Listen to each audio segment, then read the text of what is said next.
Para ilmuwan memperkirakan bahwa autisme disebabkan oleh faktor genetik sebesar 40-80%.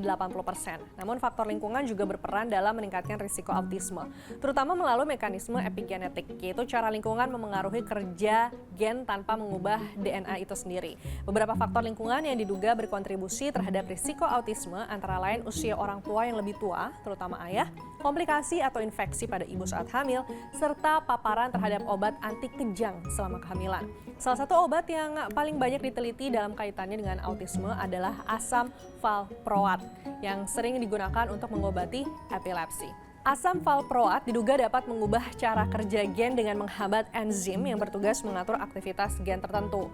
Dalam penelitian pada hewan, obat ini digunakan untuk meniru kondisi autisme karena efeknya yang luas terhadap perkembangan otak.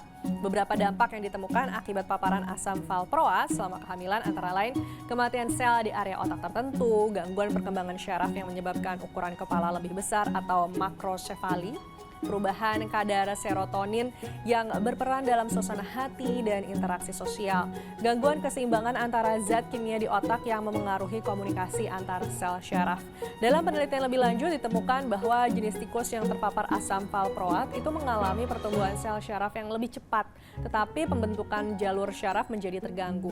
Hal ini berdampak pada kesulitan dalam pembentukan sinaps atau koneksi antar sel otak yang penting untuk proses belajar dan komunikasi. Selain itu, salah satu gen yang berperan dalam pembentukan sinaps, yaitu NLGN3, juga mengalami gangguan akibat paparan asam valproat. Penelitian tentang epigenetik semakin menunjukkan bahwa lingkungan dapat mempengaruhi bagaimana gen bekerja.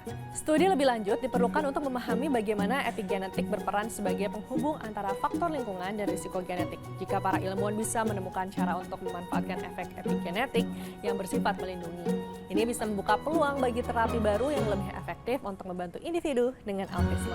Saya Rizka Andalina, berbeda itu kuat.